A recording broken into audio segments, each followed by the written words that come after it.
The final item of business is a members' business debate on motion 8651 in the name of Beatrice Wishart on highly protected marine areas. The debate will be concluded without any questions being put, and I would ask those members who would wish to speak in the debate to please press the request to speak buttons now, and I call on Beatrice Wishart to open the debate. Up to 7 minutes, please. Thank you, Presiding Officer, and thank you to those members who signed the motion which allows this debate to be brought forward to the Chamber today. HPMAs are, and I quote, a blunt instrument. Not my words, but those of Shetland's only Green councillor. It's no exaggeration to say that the proposals for highly protected marine areas, or HPMAs, have struck fear and anxiety in coastal and island communities. The communication from the Scottish Government about its proposals has been poor, and had it engaged meaningfully with communities before now, it is possible that some of those concerns could have been alleviated. A great many constituents have been in contact with me highlighting the potential impact on their livelihoods, and stakeholders across Scotland have raised concerns about HPMA proposals. The 3 island group councils have all come out in opposition to the plans as proposed, raising once again questions over the degree to which Scottish Government policy is island-proofed. Around a third of Shetland's economy depends on fishing and aquaculture, and those in the supply chain, like hauliers and marine engineers, rely on them. Around 3/4 of all Scotland's mussels are produced in Shetland, while just last week, Scottish Salmon was promoting their global product at Seafood Expo in Barcelona. All that could be seriously damaged by these proposals. The HPMA policy appears to be out of step with the Scottish Government's efforts in promoting Scotland's food and drink sector around the world and the strategy and Ambition 2030. One producer said, and I quote, "The HPMA proposals are already doing damage to our business as we can no longer plan." So I asked the Scottish Government to reflect on the damage this proposal is already doing to the fishing and aquaculture sectors. Without plans, it will be difficult for businesses to expand and take advantage of opportunities. My constituent goes on to say, and I quote again, "The proposals could lead to our company being put out of business." So businesses fear closure and job losses, with the wider negative impact on the whole seafood supply chain. Losses that would have a devastating outcome for coastal and island communities. And we can't leave communities on the scrap heap of which we have seen in previous decades. It is important that the twin crises of biodiversity loss and climate change are addressed. The IPCC, the UN's Intergovernmental Panel on Climate Change, is clear: we cannot wait. Addressing the climate emergency and protecting our vulnerable coastal and island communities is not in doubt, but should be led by proportional and evidence-based policy, not imposed by a top-down approach. Effective local management and decision-making has already been demonstrated in my constituency through the Shetland Fishery Regulatory Order in place for over 20 years. And we've seen efforts to protect our seas through Scotland's existing Marine Protected Areas network, established in partnership with stakeholders, each designed to protect vulnerable habitats and on an evidence basis, with restrictions where certain activities are permitted. It enables conservation and sustainable use to coexist, and if the Scottish Government put more money into investment and research, it could find out what conservation measures work best where. It would be interesting to know what the Scottish Government has learned from those networks and what can be taken forward. HPMAs could see an arbitrary 10% of the seas closed to all but leisure activities by 2026. A one-size-fits-all approach won't work. Fishing has been a tradition for centuries for coastal and island communities, and it's time to stop implying fishermen don't care about our seas. The fishing sector rely on sustainable catches and benefit from healthy seas. And who better understands our seas and that they are fragile than our fishermen, and who want to ensure that there's a future for the next generation? And on proportionality, the fishing sector already faces spatial squeeze, with increasing at-sea infrastructure such as platforms, renewables, offshore wind farms and cables, as well as the network of existing protected marine areas. HPMAs could have the cumulative impact of closing off 50% of Scotland's waters to fishing by 2050. And when you consider 1/3 of all UK fish is caught within 50 miles of Shetland, this becomes extremely concerning. The concern is heightened when it's considered that the consultation assumes that the designation of HPMAs beyond 12 nautical miles will be subject to the prior transfer of relevant powers by the UK Government to Scottish ministers. If this is not agreed, which is a possibility, then it's unclear if the 10% requirement will need to be made up of inshore waters alone. We need a holistic approach to our seas to support all the interested stakeholders and sectors, including how the future conservation of our seas should work. The Scottish Government should rethink this policy now. Thank you, Presiding Officer. Thank you, Ms Wishart. And I now call Karen Adam to be followed by Brian Whittle. Speeches of around 4 minutes, please, Ms Adam. Thank you, Presiding Officer. And I'd like to thank Beatrice Wishart for bringing this debate to the Chamber today for us all to have an opportunity to speak on it. I represent a number of coastal communities across Banffshire and Buchan Coast.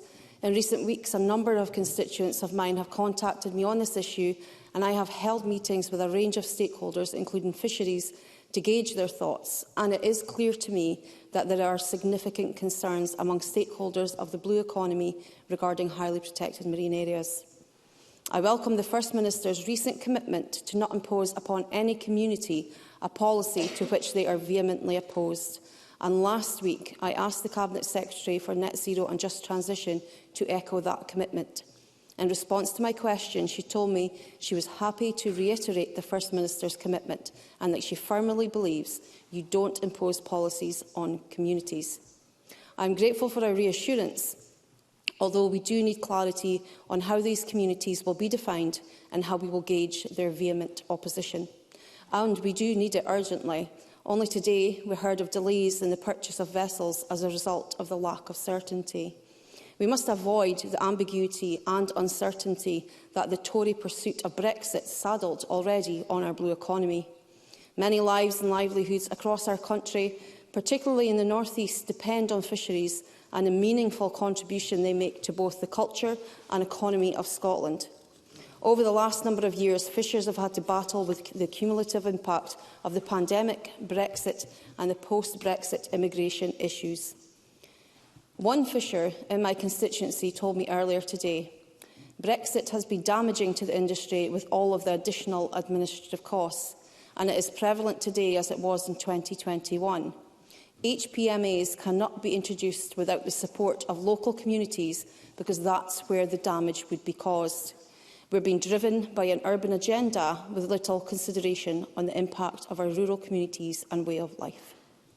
And that fisher is by no means alone. The Sustainable Inshore Fisheries Trust told me this morning that they are concerned that the current programme has been developed without bringing in areas that are guaranteed for creelers and others for the mobile sector in economically advantageous areas, where mobile gear has a lower impact. They said, "We think setting the environment against the economy misunderstands the economic basis for a strong and growing fishing industry.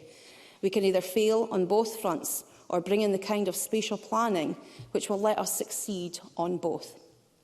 If we are to be successful in our efforts to tackle the climate and biodiversity crisis and restore marine habitats, we have to take the key stakeholders of the blue economy with us, and this requires a just transition. And we have to do more than just listen to fishers. We have to act on their concerns. It is clear from recent interactions with my constituents that they feel that this is not currently the case. And while I do welcome the commitments from the Scottish Government to have fully comprehensive negotiations, I must reiterate the point that this must be led by lived experience and must not resemble a top-down approach. I have always been an advocate for lived experience shaping policy, but an honest and forthcoming exchange of views requires trust. Fishers across Banffshire and Buchan Coast have put their trust in me, and I don't take that trust for granted. The coastal communities across my constituency depend on fisheries, and I will continue to stand up for those communities. In conclusion, Presiding Officer, I want to thank again Beatrice Wishart for this welcome opportunity, and I also welcome further any cross-party discussions on how we can best work together for our coastal communities. So on that note, I look forward to seeing as many of my colleagues join the forthcoming cross-party group in fisheries and coastal communities that I am in the process of setting up. Thank you.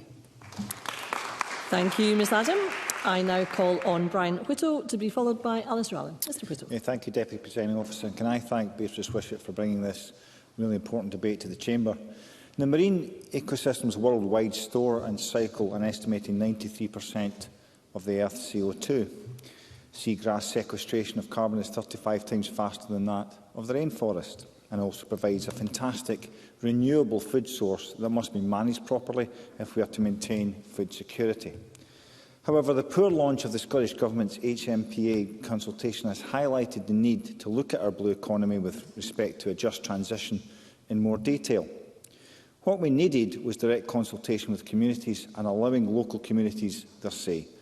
It is obvious coastal communities and Scottish industries within the blue economy feel left behind, and that the Scottish Government are not delivering on their promise of a just transition for them. It is disappointing that the Scottish Government do not take a more direct approach in consulting communities on policies that would directly impact their livelihood and viability. And it's easy to see that an online consultation with online workshops was a poor choice for that engagement. Instead of bringing parties together, the Scottish Government have managed to pit NGOs and fishing and coastal communities against one another. Industry, NGOs and community groups have called for better spatial management plans that take advantage of local historic knowledge and better balance industry, and the need for conservation and nature-based solutions. Many of these stakeholders cite inadequate funding, unclear objectives and a lack of data as key barriers to proper implementation of marine spatial planning. Much of the current Scottish Government's marine policy, I think, is driven by Scottish Green Party ideology and misleading international comparators rather than science-based evidence. The Scottish Government have admitted as much in response to portfolio questions, stating that they do not have the data to validate their policy choice, but rather have policies based on, and I quote, how best we can develop policy in the absence of science and data. Similarly, Scotland Marine Assessment 2020 explicitly stated, and again I quote, there is insufficient data to allow detailed assessment. Deputy Presiding Officer, that is no way to approach such important legislation. Legislation that can have such a detrimental impact on communities reliant on a robust and sustainable blue economy. Scottish Government guesswork is what they are being offered. Proposing HPMAs with very little evidence on their impact in temperate waters is just not ridiculous, it's hugely irresponsible. Our fishermen must be part of the solution to dual nature and climate crisis, but only if we create the policy context for them to participate. Our fishing sector and coastal communities have a unique local knowledge passed down over generations that is invaluable to the formation of policy. For example, the Clyde Fishermen's Association has been in operation since 1934. They, like many local fishers, understand their role in ensuring the long-term viability of their industry.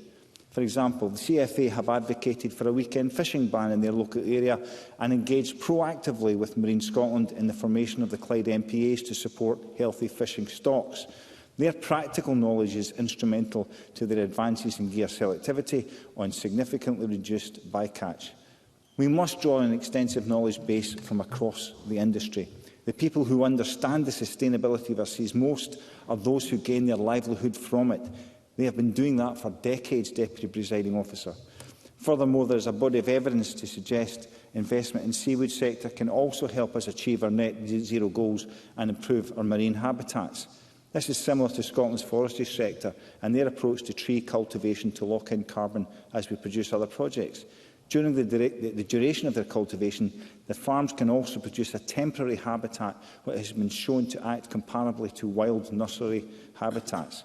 Special consideration must be given to the spatial squeeze that our marine environment is under, and it's important to note there is scope to grow seaweed alongside existing industries such as salmon and shellfish farming, integrating multi-tropic aquaculture, and even renewable energy installations. In some cases, the presence of seaweed may improve environmental quality by reducing the negative impacts of traditional fish farming practices, helping to maintain and grow fish stocks. Presiding Officer, the Scottish Government seem intent on pursuing an ideological policy without considering the ecosystem and climate solutions as a whole, and are doing so without any meaningful data or research. That is why there has been such a pushback and alarm from our fishing and coastal communities against Scottish Government proposals on HPMAs. A lack of any clear scientific basis for the proposals and a significant lack of any relevant data pertaining to soft bed ecosystems. Comparing Scotland's inshore coastal waters to tropical waters such as the Great Barrier Reef is ridiculous. The Scottish Government must halt its current direction of travel, halt its plans for HPMAs, work with coastal and fishing communities, NGOs and academia to collate the appropriate data to deliver a comprehensive, cohesive, effective policy. Not to do so will be to turn your back on those communities. Deputy Presiding Officer. Thank you, Mr Whistle. I now call Alistair Allen to be followed by Rhoda Grant. Dr Allen. Presiding Officer, can I begin by thanking Beatrice Wishart for securing this important members' debate. Over the course of the consultation period for highly protected marine areas, the level of fear across my constituency about what these proposals might mean for our islands has grown, although some recent remarks from both the Cabinet Secretary and the First Minister have certainly served to reassure about the Government's intentions. But following the consultation paper, individual island communities have had serious concerns that any designation around their own coastline would effectively end all forms of fishing and aquaculture for them overnight.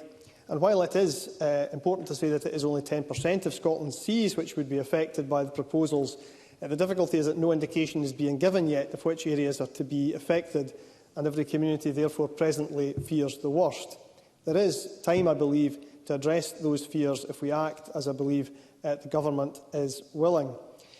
However, Presiding Officer, I have to be direct. I have never known my constituency to be so apparently unanimously opposed to any single policy in all my time serving as their MSP as this.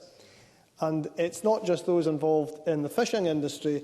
Literally everyone who has spoken to me or written to me on this issue locally has expressed total opposition to the proposals as they stand. Even on recent primary school visits, I'll make progress, there's very little time. Even on recent primary school visits, HPMAs have been the first thing that many pupils have wanted to ask me about.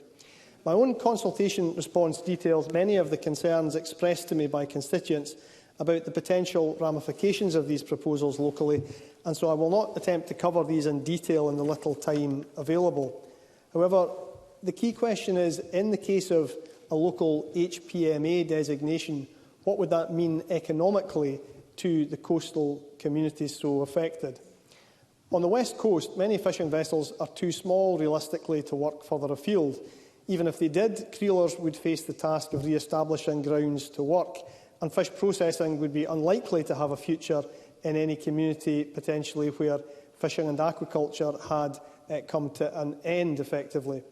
Now, these measures would disproportionately, if implemented, I believe, punish low-impact and more sustainable forms of fishing. And with sites not due to be selected for another 2 years, I'm afraid this issue will be hanging over every coastal community between now and the site selection decisions being taken.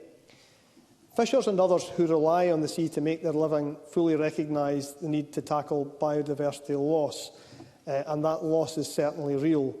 But nobody I have spoken with in the islands believes that a blunt approach is the best way to go, and I would question how any such approach would be compatible in the end with the Scottish Government's commendable drive to tackle rural depopulation, as well as the overall aims and commitments set out in the National Islands Plan.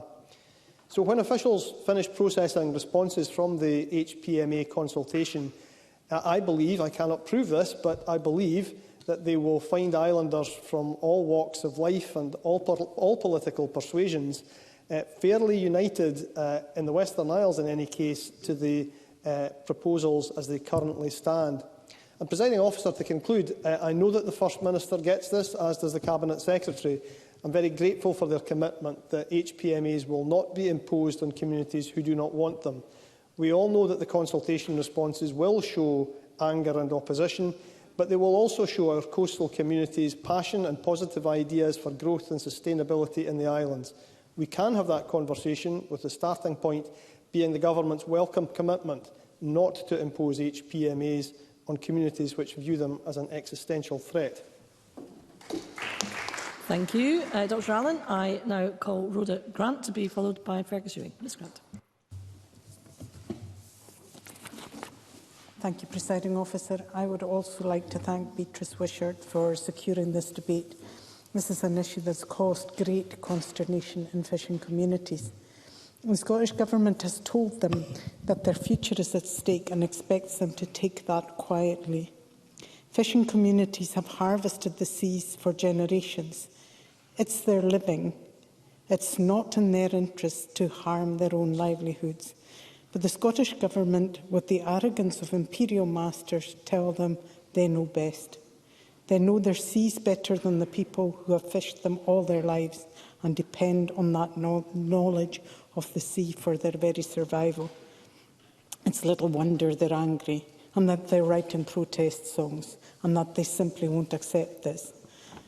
And can I also bust the myth that these imperial masters promulgate? But left unchecked, our fishers will destroy the marine environment. Fishing communities actually want to nurture and protect the seas. It's life or death to them. They are more motivated to do this than any pen-pushing pseudo-environmentalist sitting behind a desk in Edinburgh. Cabinet Secretary Mary McCallum. Thank you. I'm very grateful for the member taking an intervention, and I understand deeply her points on this. I just wanted to question, though, how what she's saying reconciles with the fact that she was elected on a manifesto commitment to 20% highly protected marine areas, double what the Scottish Government is currently working through. Rhoda Grant. And this then gets to the nub of the matter. This is not about protecting the marine areas. It's about how you protect them. You don't do that top down. You do it bottom up with those who want them protected as much as you do. And that's my point. It's those that fish the seas that are motivated more to protect the seas than anybody else. And I'll give you an example of that. When I was first elected to this Parliament, I represented the community in Loch Torridon. Now, that's the area I was brought up. And the community badly wanted to close the loch to mobile gear boats, and it took persuasion to make that happen. Meetings, negativity, it was close to impossible. And that community was looking to preserve their income and their fishery and their livelihoods. And it took a long time, but eventually this was granted, but it was not easily obtained. And the results were positive, so positive that the area became a honeypot for static gear boats, and that was threatening the good work that had been put in place. So the community then again asked for the powers to manage the fishing effort, and again they were rebuffed. It was the same top-down approach that we're seeing now. The Scottish Government's condescendingly telling communities that they need how they need to work and how they need to manage their seas is simply wrong. And again, it's the same Scottish Government, when they reduced quota in the North Sea, then encouraged boats from the North Sea to fish the Minch and hoover up the prawn quota. The prawn quota was finished in 6 months, putting the very survival of those fisheries and communities in balance. That was the Scottish Government, not the fishers in those communities. These same communities want the Scottish Government to look at what they are doing. They cannot, the Scottish Government cannot take the moral high ground over them, because they can't. They have to stop. Looking after our seas and managing them. Yeah. Edward Mountain. The member will remember, Presiding Officer, the member will remember in 2016 this government was elected on the principle of bringing an inshore fisheries bill, which they fundamentally failed to do. Does the member believe, Presiding Officer, that if they'd brought that bill in, they wouldn't have had to do this knee-jerk reaction without consulting anyone and could have gone through the proper process, which they supposed to have started over 7 years ago, Presiding Officer? Rhoda Grant. Absolutely. Managing our seas has to be devolved to local communities. They depend on the fisheries. for their very survival. And they need that fishery to continue for future generations. So we must help them, we must support them, we must empower them to protect our seas. And I would urge the Scottish Government to do just that. Thank you, Ms Grant. I now call Fergus Ewing to be followed by Liam MacArthur. Mr Ewing.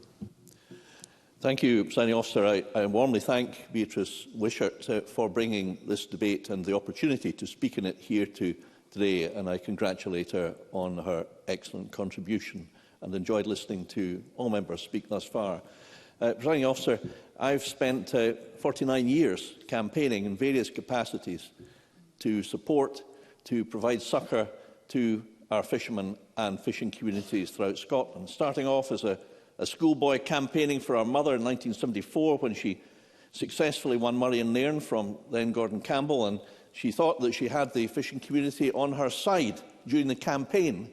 It was a cold count, so the votes weren't counted until the Friday, but she went on the election night programme and was interviewed by the anchorman of the elections results from London, who asked her this at midnight after the votes had been counted elsewhere but not in Murray. "Well, Mrs Ewing, how have you done in Murray and Nairn?" And she said, "I won." And he said, "How can you possibly know, because the votes haven't been counted yet?" And she said, "Because the boats came in." At that point, the BBC executive producer was completely mystified. He didn't understand that postal votes weren't a thing then, and the fishermen came in. They disrupted their fishing effort in order to cast their vote for Winnie to fight for them. And in those days, Presiding Officer, it was precisely because the fishing community had lost confidence in the Conservatives under Ted Heath. Now, my fear is that they are now losing confidence in the party I've served for nearly 50 years in our Scottish Government. I've had the privilege of serving as the MSP for Lochaber for 8 years, now in Cape Forbes' capable hands, and I got to know the fishermen in Mallaig and in Arasaig, and I got to understand and appreciate what they do. Producing food on our table, hard-working, great characters, many of them very God-fearing as well, and making a huge contribution to Scotland. And over the years, it's the fishing community that have gone on to form the backbone of the merchant navy. And then in the 70s or 80s, working offshore in our oil and gas industry, because they were already familiar with the perils of working in the cruel sea. Indeed, they did then and still do now put their lives at risk for us. They deserve our respect. They deserve our thanks. But what have they got in this document? The only mention of fishermen is that what they do is destructive. What an incredible act of provocation that is.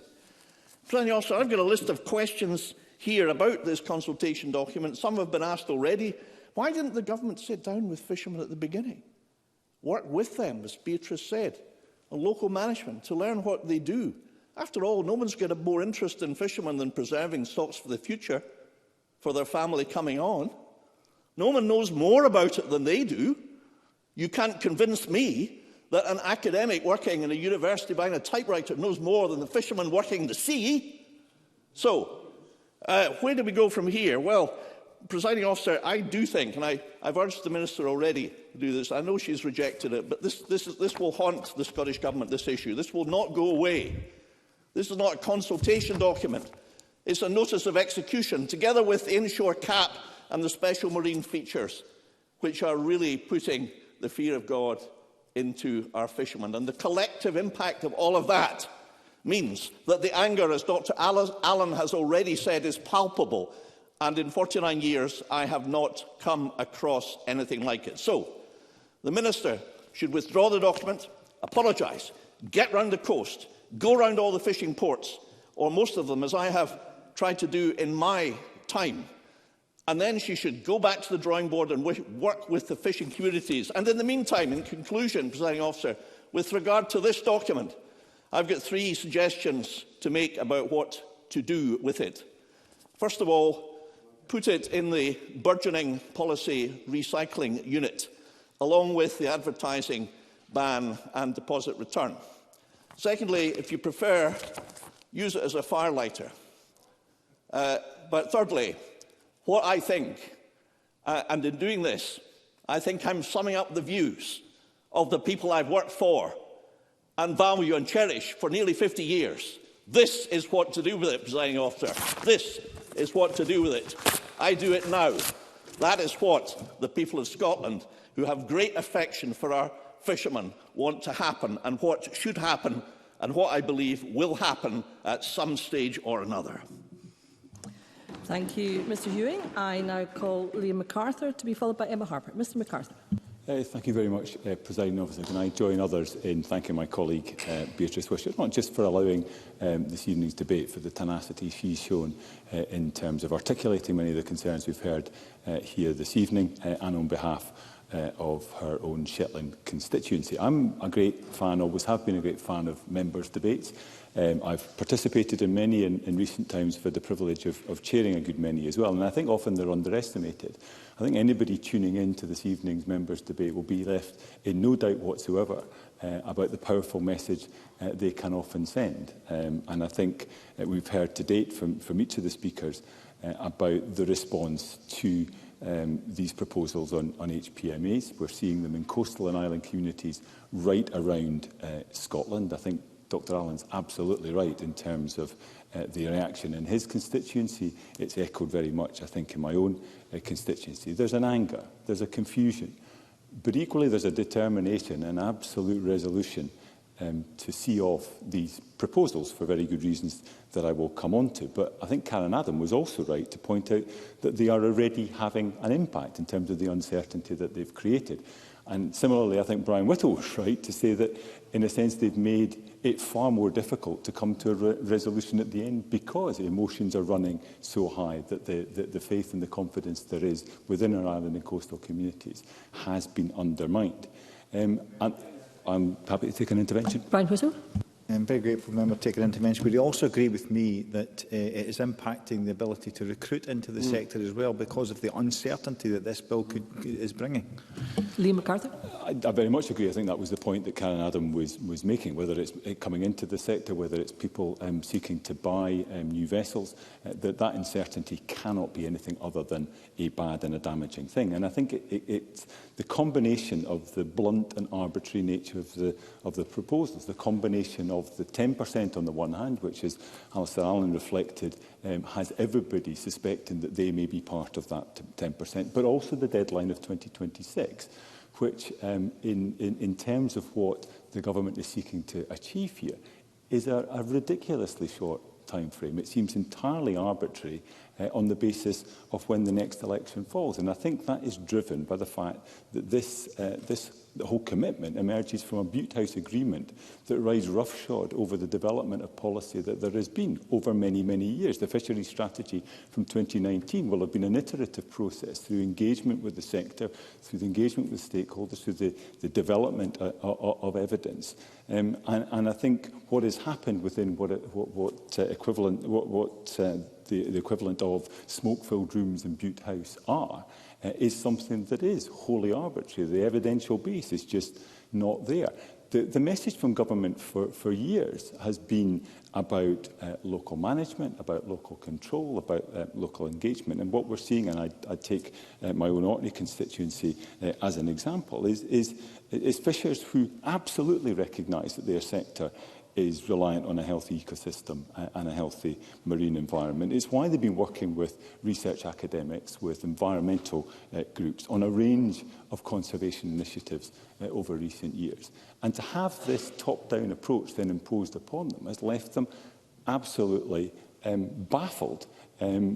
Now, there are a few minor bright spots. The assurance from the First Minister and repeated by the Cabinet Secretary that none of these proposals will be imposed on communities is welcome, but there's no definition of what a community is or what the level of opposition would be required to be. I welcome Mary McCallan's willingness to engage with MSPs across the Parliament and welcome the meeting she held with us earlier on today. I don't want to breach any confidences from that meeting, but I'm absolutely sure she will be left in no doubt about the strength of the cross-party feelings there are on this bill. So let's not mistake the opposition we're seeing to this as an unwillingness to engage on what will genuinely safeguard the future of our fishing sector, our aquaculture sector, to all those that rely on our marine environment through having a protected marine environment.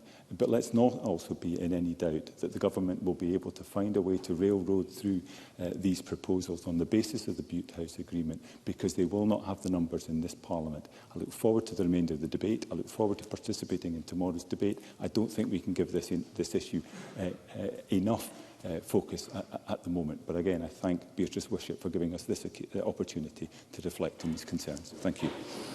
Thank you, Mr MacArthur. And I now call Emma Harper to be followed by Ariane Burgess. Ms Harper. Thank you, Presiding Officer. I also want to thank Beatrice Wishart for securing this debate, and I want to start by supporting some of what she said in her motion. We all know and we all agree that fishing is hugely important to Scotland's coastal communities, including across Dumfries and Galloway and the Scottish borders. I also agree that any decision taken should be on the basis of robust evidence and assess their impact, and that stakeholders must be fully involved in the process. Presiding Officer, in March, after nearly 20 years of discussion, 193 countries agreed to a new high seas treaty which will protect 30% of the ocean by 2030. The UK Government also recently announced the creation of 3 highly protected marine areas in English waters. One of them is on the English side of the Solway Firth. It is internationally accepted that the world needs to do more to look after the marine environment, and there is cross-party support for HPMAs across the UK.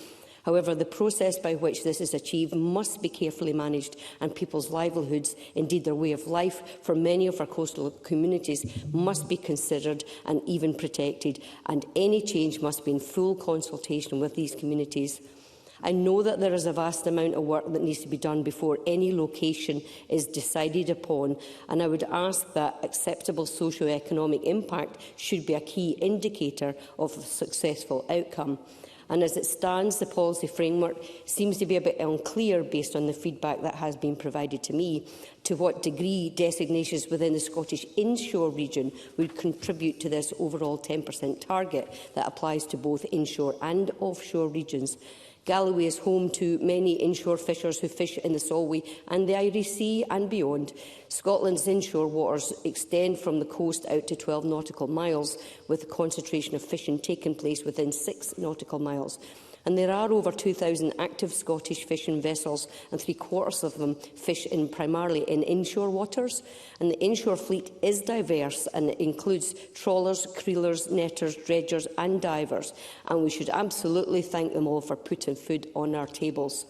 The sector contributes £284 million to Scotland's economy, providing employment to many in our rural communities, and I appreciate Karen Adams' point about the importance of the blue economy. The Galloway Static Inshore Fishers, Clyde Fishing and fishing representative bodies have contacted me also as a South Scotland MSPs with coastal waters on both sides of my region, and they have asked me to convey their concerns. So I'm asking on behalf of my constituents whether removing of the arbitrary, which is perceived as arbitrary, 10% target of HPMA, and instead can we focus on acceptable socio-economic impact, will that be considered? Also, whether exclusion of current inshore waters, such as the Solway or the Irish Sea, from HPMA proposals can be considered, and also could clarity be provided on the evidential basis for restricting water sports, including swimming and kayaking, etc., from HPMAs? That's important for folk in Loch Ryan.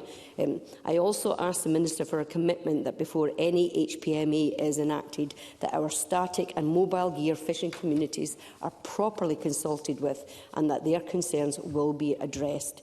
The purpose of HPMAs, in as far as they align with the Scotland's nature conservation strategy, is reasonable, and the principle of taking a whole-site approach in targeted areas would hopefully achieve positive biodiversity outcomes. However, implementing such a programme of work must appropriately— I'm in my last 10 seconds, I think. However, implementing such a programme of work must appropriately recognise the drastic step change that this represents for designations in the marine space and the existing users and coastal communities that will be affected. Presiding Officer, positive biodiversity aspirations are important, as our actions to support them, and I know any actions will be well considered by the Minister, by the Cabinet Secretary, and to ensure that outcomes are both successful and just. So, Presiding Officer, I will conclude there because I'm conscious of the time. I know that target for protecting the areas, it must consider all waters and not just the Scottish Government currently has delegated authority over, and the integration of critical socio-economic considerations and thorough community engagement must be embedded at an early point in the process. Thank you. Thank you, Ms Harper. Due to the number of members who wish to speak in this debate, I am minded to accept a motion without notice under Rule 8.14.3 to extend the debate by up to 30 minutes. I now invite Beatrice Wishart to move a motion without notice. Moved, Presiding Officer. Thank you, Ms Wishart. Do members agree to extend the debate this evening? That is agreed. I now call Ariane Burgess to be followed by Kate Forbes. Ms Burgess. Thank you, and I'd like to thank my colleague Beatrice Wishart for securing this debate and giving us the opportunity in the Chamber. Scotland is an island nation, and our marine waters are our last great commons. But they are under threat from decades of damage, and it's commendable that Shetland's Shellfish Management Organisation allocates limited fishing licences for local shellfish. But 80% of Shetland's seafloor is in poor condition due to towed bottom contact fishing. Presiding Officer, Scotland as a whole is failing in its duty, its legal duty, to maintain our seas to good environmental status. Disturbance of the seabed is widespread, and total fish landings across Scotland are decreasing. Living seabed habitats like flame shell beds that provide spawning and nursery grounds for fish have suffered catastrophic decline. This threatens not only fish, seabirds and marine mammals, but also us humans. If we don't take action... Brian Whittle. Very grateful for the member giving an intervention, taking an intervention. I wonder if she could tell me which species she thinks are in danger of extinction, and is that verified by some neutral verified science by any chance? Does it include crofters? Ariane Burgess. Apologies, member, I was being distracted by somebody else, but I would like to just say that this is a crucial next step to aid marine ecosystem recovery in our waters, and I'm delighted to see my recommendations become a reality today. Not only will the first of 3 highly protected marine areas protect important species and habitats, but they will propel the UK forward in our mission to protect at least 30% of the global ocean by 2030. And that was Marine Minister Lord Benyon, a Tory, on the HPMAs for England. I'm going to continue because I think I need to use the time. If we don't take action, fish stocks will continue to suffer, making it harder and harder to earn a living as a fisher, and losing the flood defences provided by healthy coastal habitats would cost billions. Shetland's fisheries are faring better than most, but other coastal communities are realising that it is collapsing fish stocks that threaten coastal economies, not increased protection. It's time for communities to step up and demand change.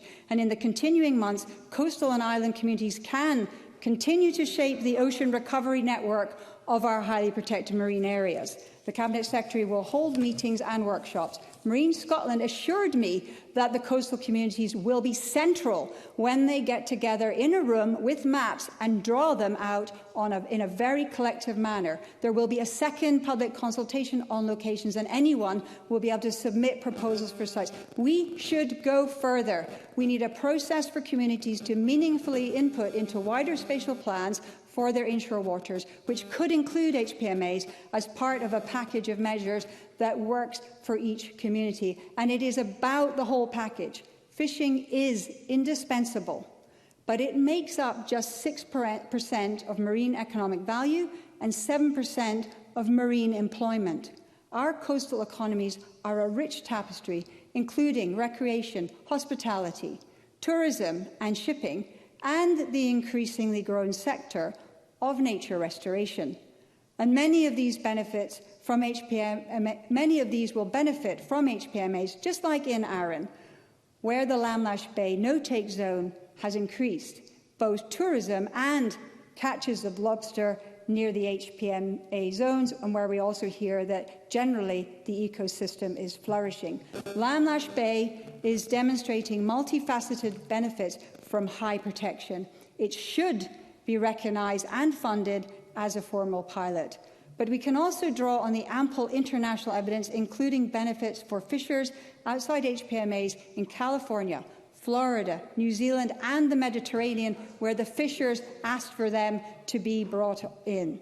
HPMAs have piqued public interest in marine management. Let's seize this opportunity to catalyse a process of community wealth building all along our coastlines. Through careful co-design and management with our coastal communities, we can create world-famous HPMAs where visitors and residents alike enjoy the beautiful, nature-rich waters, with the benefits literally spilling over for local fishers and the ecosystems on which we all depend.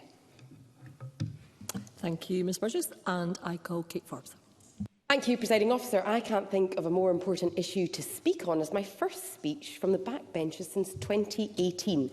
And I'm delighted to be back, but not delighted about the substance of this debate. Because, Presiding Officer, in a debate about conservation, my warning is stark. The rarest species in our coastal areas and our islands will soon become people if these proposals go ahead as planned. And we look at the figures to back that up. The National Records of Scotland are clear that all of our coastal areas will see double-digit reductions in population between 2018 and 2044. The Western Isles, Argyll and Bute, Inverclyde. It's people and depopulation that are at greatest risk. And yet, despite that bleak outlook, there are signs of recovery. That recovery is driven in many areas by fishing. Let's look at Tiree. In Tiree, fishing supports 20 full-time jobs that in turn support 25% of the children under the age of 8 years old on the island. And every one of those children are in the Gaelic medium unit. Language, heritage, culture, that is what drives tourism. And yet, let's sever the lifeline with fishing, you undermine the wider economy. My position in the leadership contest was that I would scrap HPMAs completely if elected. I didn't win. And my job now is to represent my constituents and to navigate a way forward. And I think the statement from the seafood sector, which I believe is to be issued tomorrow, offers a way forward to either drop the proposals or to find a clear consensus, and consensus requires fishermen's voices to be part of that discussion, to find a clear consensus on balancing protections in the marine environment and safeguard tens of thousands of jobs. I was hugely heartened by the comments from the First Minister and indeed from Mary McCallan, who's been exceptional in engaging, that no communities will see HPMAs imposed on them out with their will. The difficulty, of course, is that I haven't come across a single community who do want it. And so I think the challenge will be finding anywhere to impose these HPMAs. I haven't taken interventions because I wanted to use the last minute of my comments to quote the words of a fisherman, because this isn't about taking politicians' words, it's about listening directly to those people. And I want to quote Donald Francis McNeill, who made his singing debut last month with Skippinish in the song Clearances Again. I'm not going to sing it, but you can hear it sung online. He sings, "Donald Francis McNeill is my name. I'm a fisherman through to the bone. I've lived by the creel and the wave to provide for a family and home. Generations before me have followed the toil and the call of the seas, but the soul will be torn from our future and the heart from the Hebrides. My people, my language, my island, and the rights that our forefathers won to remain on the soil of our homeland by the sweep of a pen will be gone. A wrecking ball through our existence, tradition and culture condemned at the hands of the arrogant stranger, the clearances over again. But we'll join with the kin of our coastline, from Ness to the Holy Isle, faceless grey suits from the cities. They will not play games with our lives. My song marks a fight for survival, a mayday call we cry. We will stand for the rights of our children. We will not let our islands die. May that be the rallying call, Presiding Officer, for this Parliament. Thank you, Ms Forbes. And I now call on the Cabinet Secretary, Mary McCallan, to respond to the debate. Cabinet Secretary. Thank you, Presiding Officer. I should like to begin by thanking Beatrice Wishart for lodging this motion. I want to thank her and others for their contributions today, and for those of my colleagues who joined me on the round table that I held earlier on. I want to acknowledge the emotion that has been so clear in exchanges today and outside this chamber up until this point. And I suppose in response I want to commit that I will be balanced, I will be measured, and I will take this matter exceptionally seriously. And before I move to the substance of the Scottish Government's position, I just want to categorically remind the Chamber that we are at the very beginning of the development of this issue, that I have very deliberately consulted early and widely in that process, and that I am currently in the position of considering thousands of responses to the consultation that we set. Presiding Officer, I am committed to very closely considering the views that have been expressed as I decide the way forward, and noting the uncertainty that's been narrated by a number of colleagues. I commit to doing that as soon as I possibly can, and to updating the Chamber in time.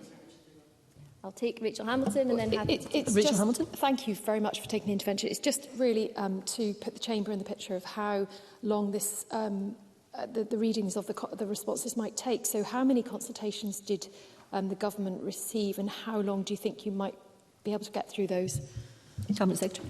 Presiding Officer, earlier on in response to an interview that I was doing, I noted that we had thousands of responses. I'm still working out how many of them are duplicates or how many of them were generated via campaigns, but we're looking at about 4,000 just now. And look, I can't put a time figure on exactly how long it's going to take us to meaningfully get through them, but I do commit to doing that as soon as I can. And I suppose to everybody who has been concerned by this proposal, I want to say, first of all, that I care, that I empathise. I am a rural MSP. I feel deeply connected to the land in a way that I know island and coastal communities feel connected to land, coast and sea. And finally, I would say that I am listening, and that consultation exercise is exactly what that's about. Yes, happily. Liam MacArthur. I thank the Cabinet Secretary for taking an intervention as a member bringing forward a member's bill that's had 14,000 responses. I feel her pain, but wish her good speed in getting through those consultations. The point I was making, though, during the debate about the effect that the consultation and the way it's gone down in coastal and island communities is likely to make that whole process of reaching agreement more difficult. Is there anything that she can advise the Chamber today that will allow her to rebuild that trust and that confidence in a process which fundamentally at the moment is lacking that confidence? Cabinet Secretary. Presiding Officer, I accept that there are different ways in which one can approach the consultation on what I understood was going to be an issue that would elicit a lot of different views. I could have done what has been done by DEFRA, and I don't criticise them in this, but I could have done top-down pilot approach. I felt that consulting as widely as I could right at the beginning of the process on the very principles of this, rather than the end point, was the best way to do that. I accept that that has potentially created a vacuum into which some mistruths have entered, and also concern has been allowed to grow. So in terms of how we address that, I'm here today. I'm meeting with MSPs. I've committed to meeting with coastal communities. I will very closely consider the consultation. Essentially, I will gather as much information as I possibly can on the views of how this proposal should be taken forward, and I commit to acting upon that as much as I can. Yeah, I'll take one last intervention. Then make some progress. I'm very grateful if the Cabinet Secretary takes many interventions, but I think my point here is how can the Scottish Government consider HPMAs when they haven't assessed yet the effectiveness of MPAs? Surely we must gather that information first before you can move on. Cabinet Secretary. Presiding Officer, we have a statutory process for assessing the development of MPAs, and actually our consultation recommends that HPMAs would follow a similar statutory cycle of monitoring.